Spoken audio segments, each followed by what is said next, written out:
Hello, everyone, and welcome to another episode of our Real Talk with Customs podcast. I am your host, Jovan Johnson. Now, earlier this year, the Jamaica Customs Agency Commissioner Velma Ricketts Walker publicly declared war on those who seek to import illegal guns into Jamaica. Matching that declaration, there appears to be an even greater focus on border protection initiatives at Customs, which has resulted in major guns, ammunitions, and drugs seizures at Customs-controlled areas. These gains have largely been linked to a greater use of border protection technologies, the use of intelligence and risk management techniques. So on this episode of Real Talk with Customs, we'll be talking with some of the war generals, some of the key persons behind the systems designed to protect Jamaica's borders. And I have with me Roshaye McLean, the manager of the Intelligence Analyst Branch at Customs. Thank you so much for joining me. Thank you for having me, Jovan. Roshaye, who is an intelligence analyst in the context of Customs?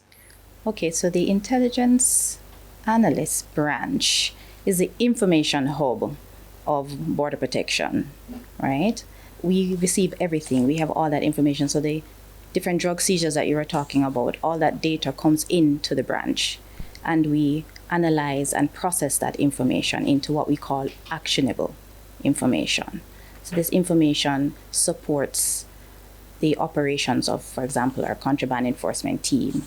It also guides the inspection processes on the ports. The officers, they're guided by our information while they're processing cargo and passengers, right? And from this information and the guidance that we provide as well, the outcome or anticipated outcome would be to have an interception and have a seizure.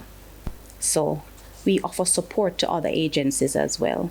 So we share information with other local and international agencies, because remember now it's cross-border movement and things might be happening in your area that impacts another Caribbean country. The FBI, the Narcotics Division of the Jamaica Constabulary Force. Right, we share information with all the other law enforcement agencies, right? And also we share information with our stakeholders as well, stakeholders on the ports as well. We share information and provide information that will be helpful to their operations as well. Just some of those stakeholders. It is information from the Intelligence Analyst Branch that then guides, how the contraband enforcement team, for example, carries out their operation. Right. The information that we provide will guide them, because we look at trends, we look at all the patterns that are happening locally, regionally, internationally, and that will guide them in how they operate and how they do what they do on the ports. What are examples of patterns? I know you're very guarded in terms of it as the intelligence officer here, but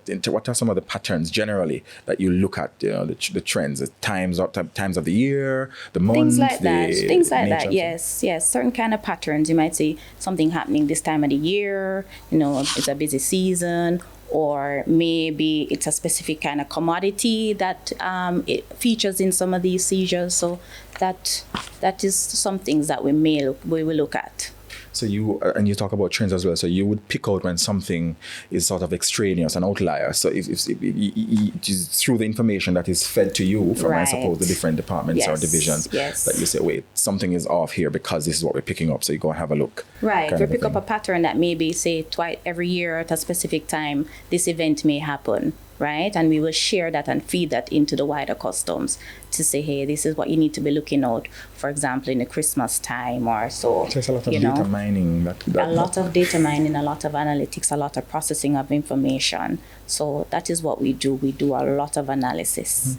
So you were talking about the collaboration with the different units. Can you tell us a little bit more about the agencies, some of the organizations that you collaborate with? So we collaborate with the JCF, PICA, to name a few of the local agencies that we collaborate with. We collaborate with other customs agencies across the region, Sounds like government to me.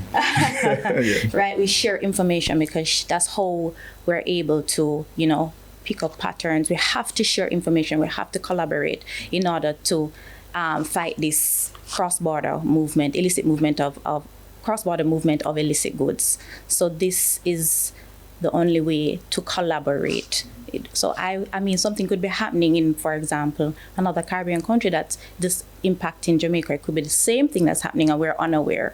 And then there's this cross-border movement that's happening and we're not aware that this can impact us, or it comes across our shores and it misses us. So it's very important to share that information of what's going on. And in sharing, you also sensitize the different, the public. How do you go about doing this? So we sensitize our stakeholders. We also sensitize our officers, right? So we do via online platforms, face-to-face sessions.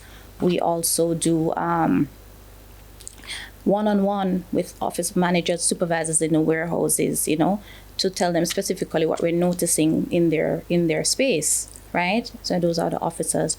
We have a lot of stakeholder meetings with other LEO aid persons. We also speak with LEO. Who's on law LEO? enforcement agencies. Your kind of jargon. Right. Yes. Sorry, law enforcement agencies. So we meet and we sensitize each other on what we're seeing in the various areas and share information with each other in that way. So what can you share with me then in terms of some of the seizures that you've found, especially when it comes to drugs, maybe cocaine, for example, guns as well? What can you tell us? Of course, I'll have some seizure data here. Don't have everything committed to memory, so I'm going to give you some stats over a 3-year period. So that's 2019 to 2021. So for marijuana seizures for 2019 to 2021, I have 748 seizures in total that we've had. Is that an increase, or what's a trend there? It's more of a steady trend. Okay. For the 3 years, it's a steady trend. For the cocaine, we have 496 seizures over the 3 years, and that has been a steady increase over the 3 years. Yes. Perhaps a credit to the intelligence. Yes, it's a credit to the Border Protection Division. We all work together. We do a lot of risk. So we work very closely with the Risk Management Unit, CT, Cargo Imaging Unit. We have an investigations unit. We all work closely together. So it's with us working together, collaborating, sharing information, and doing our risk assessments that I think we've had this increase in our seizures, right? And you have one last one there. Yes, we're up on the time. firearms and ammunitions. Over the 3 years, we've had 50 seizures, and that has been more of a steady. 50 seizures meaning 50 operations? No, the kind of seizures of firearms, ammunitions, and accessories. Okay. Yes. So over those 3 years, we've had 50 seizures. And again, you're saying that is a sort of it's upward more of or steady? Yeah, steady. Steady. We haven't seen a drastic, but there has been an increase since 2020. From 2020 to 2021, we've had a slight increase in seizures. Yes. Well, thank you so much, Roshaye McLean. Very insightful there, learning about the work. And I know you're guarded about some of the information that you want to give us, but I thought it was very enlightening. Thank you so much. Thank you. Roshaye McLean, the manager of the Intelligence Analyst Branch, talking with me on Real Talk with the Customs podcast. All right. Thank you.